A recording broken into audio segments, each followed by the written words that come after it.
ജനിച്ചപ്പോൾ ഞാൻ കോൺഗ്രസ് അനുഭാവിയാണ്. സാക്ഷി കണ്ട സംഭവം നമുക്കും വ്യക്തമായിട്ട് മനസ്സിലാവും. അവന്റെ മുൻകാലങ്ങളുടെ നടപടിയും വെച്ച് നോക്കി അവന്റെ സ്വഭാവം ഇന്നലെ മേയറുമായിട്ട് ഫോണിൽ കൂടിയുള്ള സംസാരം കേട്ടപ്പോൾ എനിക്ക് എന്റെ ഏക അഭിപ്രായം എനിക്ക് തോന്നിയത് അവൻ തെറ്റുകാരനാണെന്ന്. അവൻ പറഞ്ഞ കേട്ടാ, മേയറുടെ അടുത്ത് പറഞ്ഞ കേട്ടാ, മേഡം ഞാൻ അങ്ങനെ ആംഗ്യം കാണിച്ചതായിട്ട് ഓർക്കണില്ലെന്നാ പറഞ്ഞത് കേട്ടോ. നിങ്ങൾ ചാനലിൽ കണ്ടിട്ടുണ്ടെങ്കിൽ കൃത്യമായിട്ട് അത് കണ്ടല്ലോ. വണ്ടി വിലങ്ങി നിർത്താണ് ഒരു മേയറുമായിട്ട് സംസാരിക്കാലോ. നമ്മള് വണ്ടി വിലങ്ങി നിർത്തിയാണോ ഒരു മേയർ സംസാരിക്കേണ്ടത്? അവൾ ആരായന്? അത് മേയർ കണ്ടു കാണിയല്ലേ വണ്ടി നിർത്തിയത്. അതെങ്ങനെ കാണാത്തത്? അങ്ങനെയാണെന്നുണ്ടെങ്കിൽ അങ്ങനെയാണെങ്കിൽ റോങ് സൈഡിൽ വണ്ടി നിർത്തി അവനെതിരെയല്ലേ നടപടി എടുക്കണ്ടേ? തിരുത്തുന്നില്ലല്ലോ, അവര് കണ്ടതാണല്ലോ ലൈവ്. അവര് പറഞ്ഞിട്ട് എന്നിട്ട് അവള് പറഞ്ഞതെല്ലാം കള്ളത്തരമാണെന്ന് തെളിഞ്ഞില്ലേ? ആ ഡ്രൈവർ തെറ്റുകാരനാ, യാതൊരു സംശയമില്ല. അന്തംകമ്മികള് അവന്മാർക്കേ തോന്നത്തുള്ളൂ. ആ വണ്ടിയല്ല, ആ കാർഡ് മാറ്റിയതും ഈ KSRTC അവന്റെ ആൾക്കാർ തന്നെ. അച്ഛനാണ് അവനല്ലേ വണ്ടി കയറി, അവനിട്ട് രണ്ട് കയറി രണ്ടെണ്ണം പൊട്ടിച്ച് അവനിട്ട് ചോദ്യം ചോദിച്ചാൽ അവൻ കാര്യം പറയത്തില്ലേ? MLA അവൻ മാറ്റിയൊന്നുമില്ല. അതെങ്ങനെ നിങ്ങൾ കൂടെ ഉണ്ടായിരുന്നോ? അവൻ ആൾക്കാരെ ഇറക്കി വിട്ട സത്യമാണ്. പക്ഷേ ഈ ലൈംഗിക ആംഗ്യം കാണിച്ചു 100%. നിങ്ങൾ അവിടെ ഉണ്ടായിരുന്നോ? അതല്ല, നമ്മൾ കണ്ടുമില്ലല്ലോ. ഇരുട്ടുള്ള ക്യാബിന്റെ അകത്തിരുന്ന് ഒരാൾ കാണാൻ പറ്റുമോ വണ്ടിയുടെ പുറകിക്കുന്നവർക്ക്? നമ്മൾ രണ്ടുപേരും ഇല്ലല്ലോ അലി. നമ്മൾ ഓരോരുത്തരുടെ സംസാരം കേൾക്കുമ്പോൾ അവന്റെ മുൻകാലങ്ങളിലെ നടപടി സൂക്ഷിച്ചൊക്കെ കൊണ്ടപ്പോൾ നമുക്ക് അങ്ങനെയാണെന്നുണ്ടല്ലേ ഈ മേയറുടെ മുൻകാല ചരിത്രം നിങ്ങൾക്ക് അറിയാവോ? മേയറുടെ മുൻകാല ചരിത്രം ആ ചരിത്രം വെച്ച് അവിടെ ഇത് ആവർത്തിക്കുന്നു പറഞ്ഞാലോ? പറഞ്ഞേക്ക്, നമ്മളത് കണ്ടിട്ടുമില്ല. അത് പിന്നെ കണ്ടിട്ടില്ല, അങ്ങനെ കണ്ടിട്ടില്ലെന്ന് പറഞ്ഞു. അനുഭവം വന്നെങ്കിലേ നമുക്ക് മനസ്സിലാവുള്ളൂ. നമ്മൾ കുടുംബമായിട്ട് യാത്ര ചെയ്യുമ്പോഴേ നമുക്ക് വരുമ്പോഴേ നമുക്ക് അതിന്റെ അനുഭവം മനസ്സിലാവുള്ളൂ. അവൻ തെറ്റുകാരനെന്നുള്ള 101% സത്യം ഞാൻ പറഞ്ഞത്.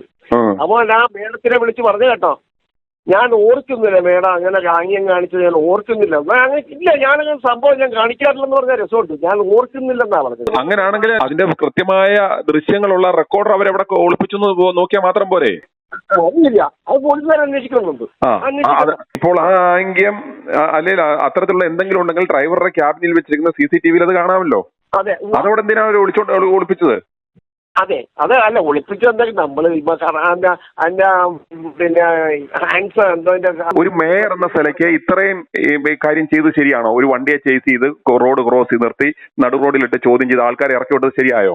അവൻ എന്തു ആയിക്കോട്ടെ, അല്ലെ അവൻ അത്തരത്തിലുള്ള തെറ്റുകാരനാണെന്ന് തന്നെ വെച്ചു. അല്ലെന്ന് അനുഭവം വരുക എന്ന് പറഞ്ഞാൽ അതല്ലല്ലോ. ആ ചെയ്തത് ശരിയായെന്ന് താങ്കൾ പറ. മരത്തിനും ആശാരിക്കും തടീനും ആശാരിക്കും കുറ്റമുണ്ടോ? രണ്ടുപേരുടെയും കുറ്റമുണ്ട്, സമ്മതിച്ചു ഞാൻ. അവര് കാണിച്ച ഉദ്യോഗ സ്ഥാനത്തിരിക്കുന്ന ആ മേഡം അത് ചെയ്യാൻ പാടില്ല. അവരുടെ സമിതല പറ്റിപ്പോയി. ഉറപ്പാണോ? അങ്ങനെ കാണിച്ചപ്പോ അല്ല, ഒരു MLA എന്ന് പറയുന്ന ഒരു അവരുടെ എന്ന് പറഞ്ഞാൽ വണ്ടി തുറന്നു കയറി ആൾക്കാരെ ഇറക്കിവിട്ട് ശരിയായോ? അത് തെറ്റാണ്ടേ. പിന്നെ ആൾക്കാരുടെ പച്ച കള്ളം വിളിച്ചു പറഞ്ഞ് ശരിയായോ? അങ്ങനെ കാണിച്ചില്ലെന്നുള്ള ഒരു 100% അത് നിങ്ങൾ പറയുന്നത് തെറ്റാ. കാണിച്ചു.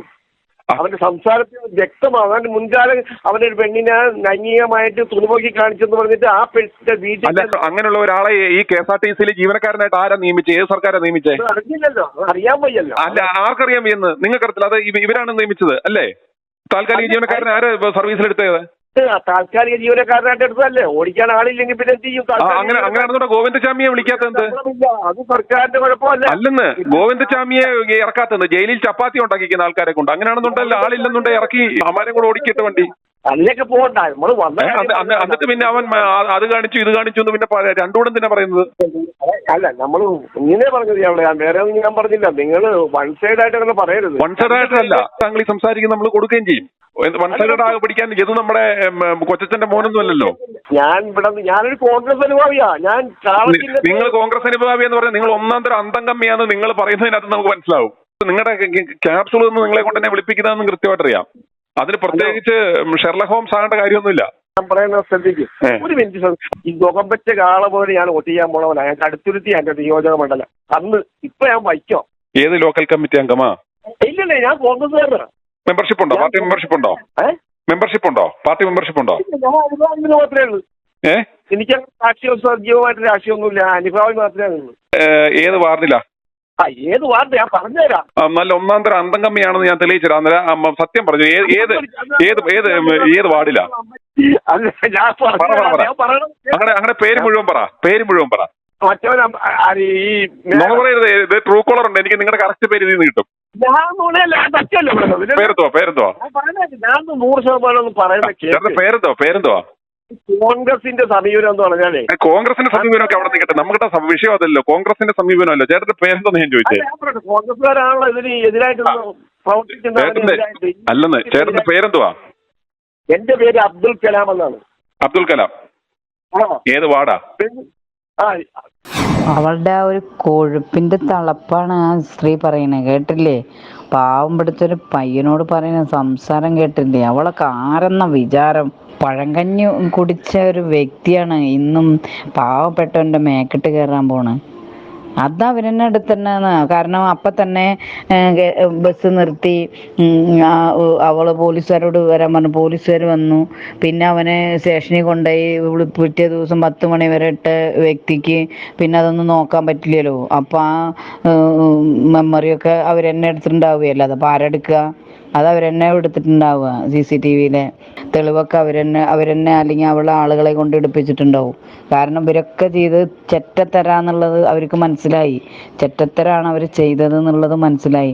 അതുകൊണ്ടാണ് അവൾ മറ്റുള്ളവരെ കൊണ്ട് അല്ലെങ്കിൽ അവളും ആ CCTV ദൃശ്യം എടുത്തത്. അല്ലാതെ ഒന്നല്ല. അതിൽ ആ പാവപ്പെട്ടവൻ കുടുങ്ങി.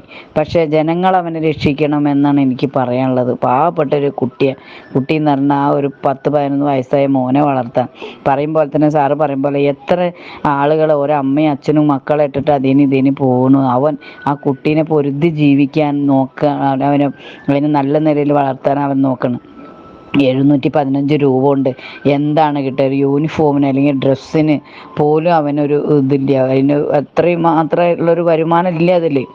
കാരണം അസുഖങ്ങൾ വന്നാൽ അല്ലെങ്കിൽ ഡ്രസ്സുകൾ, ചിലവുകൾ, ഒരു കുട്ടിയെ പഠിപ്പിക്കാൻ അമ്മ, അതൊക്കെ എന്തൊക്കെ ഒരു കുടുംബം നോക്കാൻ എത്ര പൈസ വേണമെന്നറിയോ? എന്നിട്ടും അത് ഈ പാവം അതിനൊരു AC പോലും ഇല്ലാതെ ഇത്രയും ദൂരം ഓടിച്ചു പോകണമെങ്കിൽ അത്രയും അല്ലതായിട്ടുള്ളൂ. ഒരു പയ്യന് അത്രയല്ല ആയിട്ടുള്ളൂ.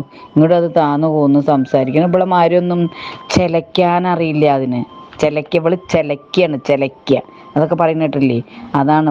പിന്നെ ഇപ്പോൾ ഒരു ഷാനുഖ് ഖാൻ, അവങ്ങനെ എന്താ രാഷ്ട്രീയത്തിൻ്റെ പറയല്? ഇവളുടെ ഇതിനൊന്നും നിയമല്ലേ? അവൾ നിയമത്തിലാണോ നിന്ന്?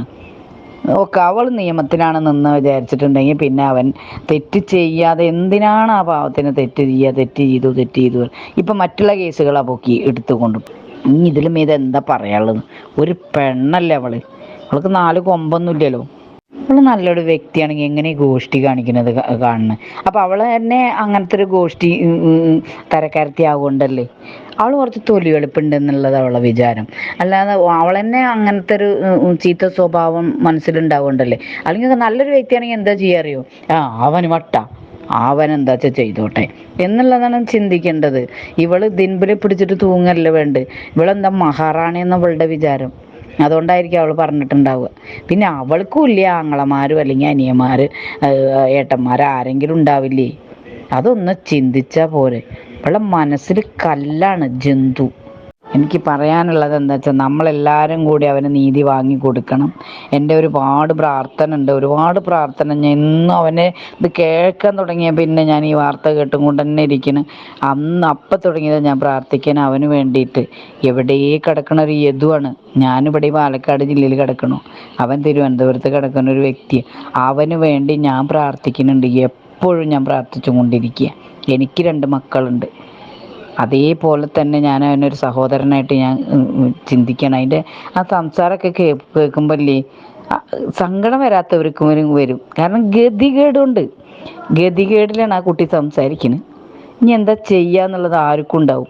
ഒരു കൂലിപ്പണിക്കാരൻ്റെ അല്ലെങ്കിൽ ഒരു KSRTC എന്തൊരു ഇതാണെങ്കിലും അത് എന്നും കിട്ടുന്ന വരുമാനം അതെങ്കിൽ അത് മുടങ്ങുമ്പോഴാണ് അതിൻ്റെ ബുദ്ധിമുട്ട് അറിയുള്ളൂ. അതിന് എനിക്കെന്താ പറയാനുള്ളത്? ഈ ദിവസം വരെ ആ കുട്ടിയുടെ ജോലി മുടങ്ങിയതിന് അതിനുള്ള നഷ്ടപരിഹാരം കൂടി ആ മേയറുടെ അടുത്തുനിന്നും ആ തെണ്ടി MLA യുടെ അടുത്തൊന്നും കൂടി വാങ്ങിക്കൊടുക്കണം. അതാണ് എനിക്ക് പറയാനുണ്ട്. എന്റെ പേര് ജോസഫ് പീറ്റർ, നിലമ്പൂരിനെ വിളിക്കുന്നത്. കഴിഞ്ഞ ദിവസം തിരുവനന്തപുരത്തുണ്ടായ അതൊക്കെ ഞങ്ങളെ കണ്ടോണ്ടിരിക്കുക സാർ. ഭയങ്കര കഷ്ടമായി പോയത് സാറിനത്. ഇങ്ങനത്തെ ഒരു ന്യൂസ് കൊടുക്കാൻ തോന്നിയതിൽ ഒരുപാട് അഭിനന്ദനങ്ങൾ അറിയിക്കുകയാണ് ഞാൻ. കാരണം അവളെയൊക്കെ ചെയ്യേണ്ടത് എന്നാണെന്നറിയാമോ? പിണറായി എന്ന് പറഞ്ഞാൽ പിണറായി ആരാ? പിണറായി അടുത്ത പ്രാവശ്യം വരത്തില്ല. അവനിവിടെ കിടന്ന് വലിയ കളി കളിച്ചിട്ട് ഇപ്പം അടുത്ത പ്രാവശ്യം അവന്റെ അവസ്ഥ എന്താണെന്ന് അവനറിയാമോ? ഈ തെണ്ടിത്തരം മുഴുവൻ കാണിച്ചിട്ട് അവള് കാണിച്ചത് ആര്യാരായം തന്നെ. അവൾ ഇതിന് മുമ്പേ തന്നെ അവള് കള്ളിയാണെന്നുള്ള കാര്യം തിരുവനന്തപുരംകാർക്ക് അറിയത്തില്ലേ? അവള് കള്ളത്തരത്തിന്റെ കൂമ്പാരമാണ്. ആ മറ്റേ ലെറ്ററിന്റെ കാര്യത്തിൽ അവള് പറഞ്ഞു ഞാനല്ല, മറ്റവരാണ്. ആര് ഇവിടെ മറ്റവൻ വന്നു അവിടെ ചെയ്യാനായിട്ട്. അപ്പൊ അതൊന്നും സാറ് അവളെ ശരിക്കെന്തേന്ന് പറയാമോ? അവളും മദ്യപിച്ചിരുന്ന് ആ വണ്ടിയിൽ വന്നിരുന്ന എല്ലാവരും, ആ കാറിനകത്ത് വന്ന എല്ലാവരും MLA അടക്കം മദ്യപിച്ചിരുന്നു. ഞാൻ ഈ വിളിക്കുന്ന ഒരു ഡോക്ടറാണ്. ഞാനിത് കണ്ടോണ്ടിരിക്കുകയാണ്. ഈ സീനെല്ലാം ഞാൻ കണ്ടോണ്ടിരിക്കുകയാണ്. അവളെ ശരിക്ക് നിയമത്തിന്റെ മുമ്പിൽ കൊണ്ടുവരാനായിട്ട് എന്തെല്ലാം ചെയ്യാമോ അതിന് എന്ത് സപ്പോർട്ടുകളും ഞാനും ചെയ്യാം സാർ. അവളെയൊക്കെ ശരിക്കും ഈ ആര്യാരാജേന്ദ്രനെ മേയറായിട്ടല്ല, അവളെ കാന്താരി അരച്ച് തേച്ചിട്ട് വെയിലത്ത് നിർത്തുക ചെയ്യേണ്ടത്. അത്രയും വലിയ ഭയങ്കര ക്രിമിനലാണ് അവള്. ആ മനസ്സിന് അത്രയും പ്രയാസമുള്ളതുകൊണ്ട് വിളിച്ച് പറഞ്ഞതാ സാർ. കാരണം അവനെ ഒന്നും ഒരിക്കലും അംഗീകരിക്കാൻ പറ്റുന്ന ആളല്ല. അനിൽകുമാർ, ഇത് കർണാടകയിൽ നിന്നാണ് വിളിക്കുന്നത്. സാറേ, ഇത് കേരളത്തിൽ നടക്കുന്ന എന്താണ് സാറേ? ഇത് കേരളത്തിൽ ഇപ്പം വണ്ടി ഓടിക്കണ്ട. നേരത്തെ ക്യാമ്പസുകളെ പിള്ളേരെ വിട്ട് പഠിപ്പിക്കണ്ടായിരുന്നു. പഠിപ്പിക്കാൻ വിട്ട് കഴിഞ്ഞാൽ അവർ ഡെഡ് ബോഡിയാണ് വീട്ടിൽ വരുന്നത്. കേരളത്തിൽ എന്ത് നടക്കുന്നത്? മനുഷ്യന് ജീവിക്കണ്ടേ? എൻ്റെ പേര് ദാസ് എന്ന് പറയും. ഞാൻ CPIയുടെ പഴയ ഒരു LC മെമ്പറാണ്. ചങ്ങനാശ്ശേരിയിലാണ് എൻ്റെ വീട്. പക്ഷേ ഈ മേയർ അവർ കാണിക്കുന്ന ഒരു വല്ലാത്തൊരു ഒരു അനധികൃതമായ രീതിയിലുള്ള ഒരു ഇതാണല്ലോ സാറേ. സാറൊക്കെ ഇതൊക്കെ വെളിച്ചത്ത് കൊണ്ടുവരുമ്പം സാറിനെയൊക്കെ സ്തുതിക്കണം. കാരണം എന്താ വെച്ചാൽ നിങ്ങളെ പോലുള്ളവരൊക്കെ ഉണ്ടെന്നുണ്ടെങ്കിലുള്ളൂ ഈ നാട് നന്നാകത്തുള്ളൂ. നമ്മളിപ്പോൾ ഈ നാട് ഈ പിശാചിൻ്റെ നാടായിരിക്കുക. അപ്പോൾ അതുകൊണ്ട് അവർക്ക് മേടിച്ചു കൊടുക്കാമെന്ന് ശിക്ഷ മേടിച്ചു കൊടുക്കണം. അതിനകത്തങ്ങ് ഒരു ഇതും വെക്കരുത്. ഞാനൊരു CPIക്കാരനാണ്. 16 വയസ്സിൽ, എനിക്കിപ്പോൾ 65 വയസ്സുണ്ട്. ഞാനൊരു 16 വയസ്സിൽ ഞാൻ CPIക്കകത്ത് ഞാൻ വന്ന ഒരു വ്യക്തിയാണ്. സാറിനെയൊക്കെ സ്തുതിക്കണം. കാരണം നിങ്ങൾ ഈ ചാനലിൽ ഇപ്പോൾ തുറന്ന് ഇതിങ്ങനെ കൊണ്ടുവരുന്നു. അത് തന്നെ ഒരു വലിയൊരു ദൈവകാരുണ്യമാണ്. നമ്മുടെ മനസ്സിനകത്ത് വിഷമമുണ്ട്. അതുകൊണ്ടൊക്കെയാണ് ഈ പറയുന്നത്. അവർക്ക് മേടിച്ചു കൊടുക്കുക എന്ന ശിക്ഷ മേടിച്ചു കൊടുക്കുക. എൻ്റെ പേര് ജോസഫ്, കരുമാലൂര്. എന്താ കാണിച്ചു കൊടുക്കുന്നത്? എത്ര നാളായി അവളുടെ അഹങ്കാരം തുടങ്ങിയിട്ട്. ഭയങ്കര അഹങ്കാരി. ഞാൻ തിരുവനന്തപുരത്ത് മറ്റു സമരം ഉണ്ടായില്ലേ, അതൊക്കെ വന്ന് ഞാൻ വാച്ച് ചെയ്യുന്നുണ്ടായിരുന്നു. ഇതുപോലൊരു അഹങ്കാരിനെ ഞാൻ ലോകത്ത് കണ്ടിട്ടില്ല. ഇങ്ങനെ നേതാവിനെ. ഇവളെന്താ വിചാരിച്ചേ ഇന്ത്യൻ പ്രധാനമന്ത്രിയാന്നാ? ഇത് തീർന്നോ? ഇതോടുകൂടി അവളുടെ അഡ്രസ് കഴിഞ്ഞു. സാറേ, ഞാൻ കോട്ടയത്തിലാണ്. എന്തായാലും സാറിന്റെ ചാനൽ ഗംഭീരം തന്നെ കേട്ടോ. അതിനെ ആദ്യം അപ്രീഷിയേറ്റ് ചെയ്യുന്നു. ദൈവം അനുഗ്രഹിക്കട്ടെ. ഒരുപാട് നന്മകൾ സാറിനുണ്ടാകട്ടെ. ഇടം ബലം നോക്കാതുള്ള സാറിന്റെ ഈ സംസാരവും കാര്യങ്ങൾ തെളിച്ചുകൊണ്ടിരുന്ന ഓരോ കാര്യങ്ങൾ പറയുമ്പോൾ സത്യം പറഞ്ഞാൽ ഭയങ്കരമായിട്ട് ഉറക്കമില്ല. സത്യം പറയാം, സാറിന്റെ ചാനൽ കണ്ടിരുന്ന് 2 മണി 3 മണിക്കൊക്കെ ഉറങ്ങുന്നത്. അതുപോലെ ഒരു കാര്യം പറയാതിരിക്കാൻ പറ്റത്തില്ല. ഈ ഊളകളൊക്കെ നടത്തുന്ന, ഈ വെള്ള പൊത്തിച്ച് നടക്കുന്ന ഈ കമ്മ്യൂണിസ്റ്റുകളുടെ വെളിവുകേട് ഒന്നും പറയാതിരിക്കാൻ പറ്റില്ല. കെട്ടിലമ്മയുടെ പുറകെ. അതുകൊണ്ടാണ് ഇവനൊക്കെ ഈ നാറി ഒരു MP ഒരുത്തും പറഞ്ഞു കേട്ടി. ഇവനൊക്കെ സത്യം പറഞ്ഞു കഴിഞ്ഞാൽ ഈ നാറിക്കൊക്കെ നാണമുണ്ട്. ആ ഊള MLA കണ്ടക്ടറോട് ടിക്കറ്റ് ചോദിച്ചു ഡിപ്പോയിലേക്ക് വണ്ടി വിടാനാണ് പറഞ്ഞത്. ഡിപ്പോയിലേക്ക് വണ്ടി വിടാൻ പറയാൻ ഇവനാരാ? ഡിപ്പോ ഇവന്റെ തന്നെ അച്ചുവിടാം. നമ്മളൊക്കെ ഊളകളാണെന്നാണോ വിചാരം? സാറേ, ഈ വെള്ളം ഇട്ട് നടക്കേണ്ട സാറേ. സാധാരണക്കാരൻ കൂലിപ്പണിക്കാരനും നല്ല തലവെള്ളവനും തന്നെയാണ്. നമ്മളൊക്കെ നല്ല വിദ്യാഭ്യാസമുള്ളവനാണെങ്കിലോ. ഞാനൊക്കെ വെറും കൂലിപ്പണിക്കാരനാണ്. ഈ നാരിയുടെയൊക്കെ ഈ ഭരണം കൊണ്ടൊക്കെ തന്നെ നമുക്ക് ജോലി കിട്ടാതെ പോയിരിക്കുന്നു. ഈ നാരിക്കൊക്കെ സത്യം പറയുന്നതാണ് ഡിപ്പോയിലേക്ക് വണ്ടി വിടാൻ അവൻ പറഞ്ഞു. ആ ഊള പറയുക ഇവൻ തന്നെ ഇവന്റെ അച്ചുവിടാണ് ഡിപ്പോ. തന്നെയുമല്ല, ഒരു സാധാരണ നമ്മളൊരു സ്ഥലത്തേക്ക് യാത്ര ചെയ്യുമ്പോൾ ഒരു ബസ്സിലെ സ്ഥലപ്പേര് പറഞ്ഞ് നമ്മൾ ടിക്കറ്റ് വാങ്ങാറ്. ഇത് ഡിപ്പോയിലേക്ക് ടിക്കറ്റ് ചോദിച്ചു പോകുന്ന ഈ ഊളനെയൊക്കെ എന്തൊരു വർത്തമാനമാണ് സാർ ഇതൊക്കെ. ഇതൊക്കെ കേട്ടിട്ടുണ്ട്. സത്യം പറയാൻ നമുക്കൊക്കെ ഇരിക്കാൻ തോന്നുന്നില്ല. അതുകൊണ്ട് പറയാം, സാറ് അടിപൊളിയാട്ടോ. ഈ നാറിയ ഈ ഭരണം എന്ന് സാർ ഇതൊന്ന് മാറും. നമ്മുടെ ജനങ്ങളൊക്കെ ഒന്ന് ഈ പ്രയാസമൊക്കെ മാറി ഒന്ന് സന്തോഷത്തോടുകൂടി ചെയ്യും. നമ്മുടെ കേരളം ഇങ്ങനെ പോയത്. നുണ പലരും പറയും. പക്ഷെ ഈ കേൾക്കാൻ വിശ്വസിക്കത്തക്ക രീതിയിലുള്ള നുണ പറയുന്നവരുണ്ട്, നമ്മളത് വിശ്വസിക്കുന്നവരുണ്ട്. ബുദ്ധിയുള്ള സാധാരണക്കാരൻ്റെ അടുത്തൊന്നും ഇത്രയും നുണകളൊന്നും പറയും. ആര്യാരായന്ദ്രൻ ഒരു പാവപ്പെട്ട ഒരു ചെറുക്കനെ കേരളത്തിൽ ആമ്പലൊന്നും ഇല്ല. ഞാൻ കർണാടകത്തിലാ. ഇന്നലെ രാത്രി ഇവിടെ മാധ്യമ ചെയ്ത പ്രശ്നമാണ് ഞാൻ കേട്ടോണ്ടിരിക്കുവായിരുന്നു. ഇങ്ങനെയുള്ള തെണ്ടികൾക്കെതിരെ ഇതുപോലെ കഥ നാട്ടിൽ കിടക്കുന്ന മാധ്യമ ആദ്യ അഭിവാദനങ്ങൾ. അവളെ കേട്ടല്ലോ, അവളെ എലിക്ക് കൈ കൊടുത്ത് നിന്നിട്ട് റൗഡിയുടെ മാതിരി എന്നിട്ട് ഇങ്ങനെ ഇറങ്ങി വാടക കൈവരിലോട്ട് ഇങ്ങനെ ഇറങ്ങി വാടാന്ന് നമ്മളെ പോലെ ഒരു ക്രിസ്ത്യാനി മലയാളി പിള്ളേരോട് പറഞ്ഞാണല്ലോ. ഡ്രൈവറുടെ സീറ്റ് ഒറ്റ ചവിട്ട് കൊടുത്തല്ലേ മേയറായില്ലേ? 20 വയസ്സോടെ അവിടെ എന്നിട്ട് ഒരു പാവപ്പെട്ട ഒരു കൂലിപ്പണിക്കാരന്റെ നെഞ്ചോട്ട് കയറി മേയാന്നുള്ള ഓർത്തല്ലേ. എന്റെ പേര് തുളസിദാസ്, ഞാൻ പാലക്കാട്ടിൽ നിന്നാണ്. കാറ് പിന്നാലെയാണ് പറയുന്നത്. അപ്പൊ അങ്ങനെ ഡ്രൈവർ ചേഷ്ട കാണിക്കും. അൾട്രാവയലറ്റ് രീതിയിൽ വല്ല ചേഷ്ടകളൊക്കെ ഉണ്ടായിരിക്കും. നമുക്കറിയത്തില്ല ഇതിനെ കുറിച്ചൊന്നും. നമ്മളുടെ സാധാരണ മനുഷ്യരുടെ നഗ്ന നേതൃത്വങ്ങൾ കൊണ്ട് കാണാൻ സാധിക്കാത്ത ആ ചേഷ്ടകളൊക്കെ പിടിച്ചെടുക്കാൻ കഴിവുള്ള അതിഭയാനകമായ മേയറാ നമുക്കുള്ളത്. ആ ശരി, കുഴപ്പമില്ല. ഇപ്പൊ രാജഭരണത്തിനേക്കാൾ മോശമാണ് സാർ ഇപ്പോഴത്തെ രാഷ്ട്രീയക്കാരന്റെ ഭരണം. അത് മാത്രമേ പറയാനുള്ളൂ. പക്ഷെ ഈ രണ്ടാളിനെയും മാറ്റി നിർത്തിക്കൊണ്ട് ഒരു അന്വേഷണമാണ് നല്ലത്. മേജറും MLA-യും മറ്റേ സ്ഥാനത്തിരുന്നതൊക്കെ അട്ടിമറിക്കാൻ പറ്റുമല്ലോ എല്ലാവർക്കും. ജനങ്ങളിലേക്ക് ഈ വിവരം അറിയിച്ചതിന് വളരെ നന്ദി. മുരളീധരൻ മാസ്റ്റർ ചേലയിൽ, കണ്ണൂര്. ആദ്യമേ നിങ്ങളെ അഭിനന്ദിക്കുകയാണ് സാർ. നമ്മുടെ ഈ മേയറും കണ്ടക്ടറും തമ്മിലുള്ള ആ പ്രശ്നത്തിൽ പൊതുജനങ്ങളുടെ അഭിപ്രായം ആരായാൻ നിങ്ങൾ മുന്നോട്ട് വന്നതിൽ ആദ്യമേ നിങ്ങളെ അഭിനന്ദിക്കുന്നു സാർ. ഇത് വളരെ വെള്ളരിക്കാപട്ടണമാണോ നമ്മുടെ നാട് എന്ന് തോന്നിപ്പോവുകയാണ്. ഒരു മേയർ പറയുന്ന കാര്യം മാത്രം കേട്ടുകൊണ്ട്, മേയർ പറയുന്നത് അപ്പടി വിശ്വസിച്ചുകൊണ്ട് ഒരു സാധാരണ പൗരന് ഒരു നീതി നിഷേധിച്ചുകൊണ്ടുള്ള നടപടിയാണ് നമ്മുടെ പോലീസിന്റെ ഭാഗത്തു നിന്നും സർക്കാരിന്റെ ഭാഗത്തു നിന്നും ഉണ്ടാകുന്നത്. രാത്രി 10-10:30 മണിക്ക് ആളുകളെ ഒരു MLA കയറി ബസ്സിൽ കയറി പറഞ്ഞു വിടുക, സീബ്ര ലൈനിൽ കുറുകെ ഇടതുവശത്തെ കൂടി വന്ന് ബസ്സിന് കുറുകെ വണ്ടി വെക്കുക, ഇതൊക്കെ ഞാനോ നിങ്ങളോ ചെയ്തില്ലെങ്കിൽ എപ്പോഴും നമ്മൾ കയ്യാമം വെച്ച് പോലീസ് കൊണ്ടുപോയി എന്ന് നമുക്ക് പറയാൻ കഴിയില്ല. ഒരു ആര്യ രാജേന്ദ്രൻ എന്ന് പറയുന്ന ഒരു തെറിച്ച പെണ്ണ് കാരണം ആളുകൾക്ക് ജീവിക്കാൻ പറ്റാത്ത അവസ്ഥയാണ് തിരുവനന്തപുരത്ത് ഉണ്ടായിക്കൊണ്ടിരിക്കുന്നത്. ഇതിന് നിയമപരമായി നിങ്ങളെ പോലെയുള്ള മീഡിയകൾ മുന്നോട്ട് വരണം. ആ ഡ്രൈവർക്ക് യദുവിന് ആവശ്യമായ നിയമസഹായം കൊടുക്കാൻ നിങ്ങൾ മുന്നോട്ട് വരണം. നിങ്ങളോടൊപ്പം ഞങ്ങളും ഉണ്ടെന്ന് മാത്രം പറഞ്ഞുകൊണ്ട് നിർത്തുന്നു. സാറേ, അവളെ പിടിച്ച് ജയിലിലിടണം സാറേ. കാരണം അവർക്ക് തൻ്റെ ഇടം കൂടുതല. കാരണം യദു എന്ന് പറഞ്ഞ പയ്യൻ പാവമാണ്, ഒരു പാവപ്പെട്ട കുടുംബത്തിലുള്ള പയ്യനാണ്. ഇവളെ ഈ അഹങ്കാരം എന്താന്ന് വെച്ച് കഴിഞ്ഞാൽ, ഇവളെ മുകളിൽ ഇരിക്കുന്ന ആൾക്കാർക്ക് ആളാണ് ഇവരെ സപ്പോർട്ട് ചെയ്യണത്. ഇവളെ അഹങ്കാരം എന്ന് പറഞ്ഞാൽ ഇവർക്ക് മേലിൽ ചോദിക്കാനും പറഞ്ഞ ആരുമില്ല. ട്രിവാൻഡ്രം സിറ്റി മൊത്തം ഇവളെ പേരിൽ എഴുതി കൊടുത്തേക്കാണ്. മുകളിൽ ആളുണ്ടെങ്കിൽ പിന്നെ ഈ ആനപ്പുറത്തിരിക്കുന്നതിന് പട്ടിയെ പേടിക്കേണ്ടത്. തൊട്ടിലി കിടന്ന് പാലുടിച്ച് കിടക്കേണ്ട പെണ്ണിനെ പിടിച്ച് നേരാക്കി കഴിഞ്ഞാൽ ഇത് എന്നെ സംഭവിക്കുമ്പോൾ പാവപ്പെട്ട ജനങ്ങൾക്ക് നീതി വേണ്ട ഇവിടെ. അതുകൊണ്ട് ഇവിടെ ശരിക്കും പറഞ്ഞാൽ ഈ പദവിയിൽ ഇരിക്കാൻ ഒരു യോഗ്യതയില്ല. പ്രായം 50 വയസ്സിന്റെ മുകളിലുള്ളവർക്കാണ് മേയറായിട്ടിരിക്കാൻ സ്ഥാനം. ഇത് വീട്ടിൽ കിടന്ന് കഞ്ഞിയും കറിയും കളിക്കാൻ വേണ്ടി നടക്കുന്ന പെണ്ണിനെ പിടിച്ച് മേയറാക്കിയ ഇതുപോലെയൊക്കെ ഇരിക്കും. പട്ടി എന്തൊക്കെ പോയാലും ഇരിക്കും. അവൾക്കൊന്നും പേടിക്കണ്ട. MLA, അവള് മേയർ, പിന്നെ ആരെ പേടിക്കണം? ഭരണാധികാരികളെല്ലാം അവളെ സൈഡ്. പണ്ട് ഗണേഷ് കുമാർ എന്ന് പറഞ്ഞ ആള് UDF ഭരണകാലത്ത് ട്രാൻസ്പോർട്ട് മിനിസ്റ്റർ ആയിരുന്നു. അന്നേരം ഈ ട്രാൻസ്പോർട്ട് ഡ്രൈവർമാർ എന്തെങ്കിലും തെറ്റായ മാർഗത്തിൽ വണ്ടി ഓടിക്കുമ്പോൾ ഓവർടേക്ക് ചെയ്ത് പിടിച്ച സിനിമാ സ്റ്റൈലിൽ കഴിഞ്ഞ അത് അദ്ദേഹത്തിന്റെ കഴിവാണ്. ഗണേഷ് കുമാർ കാണിച്ച കഴിവൊന്നും ഇവർക്ക് കാണിക്കാൻ പറ്റില്ല.